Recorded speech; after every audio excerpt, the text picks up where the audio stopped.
Uh, a car accelerates from rest at a constant rate alpha for some time, after which it decelerates at constant rate beta and comes to rest.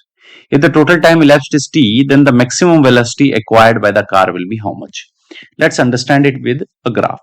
So in a simple sense, initially, let's say this is our velocity time graph, and it is accelerating with acceleration, okay, constant rate alpha for some time. So here it is accelerating for alpha for some time.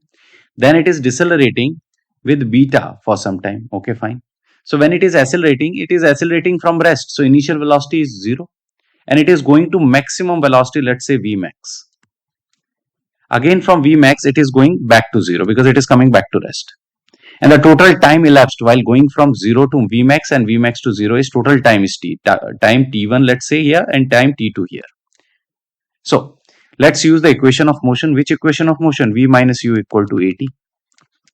So here for the first one, while going from, let's call it as A, while going from O to A,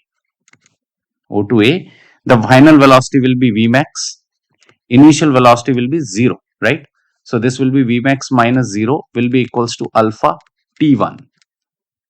So Vmax over alpha will be equals to time t1, equation number 1.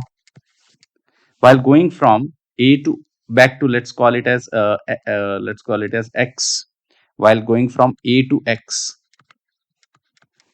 final velocity is 0, initial velocity is Vmax because it is going from maximum velocity to 0 again because of the uniform retardation, and here it will be minus beta t.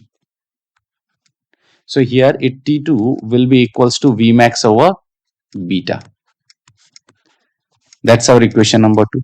Now the question says t1 plus t2 is t. So t1 plus t2 is t. So let's substitute here Vmax over alpha plus Vmax over beta. That is equals to t. Now they are saying find the maximum velocity. So we have to find Vmax from here. So Vmax taking common, this will be 1 over alpha plus 1 over beta. That's equal to t.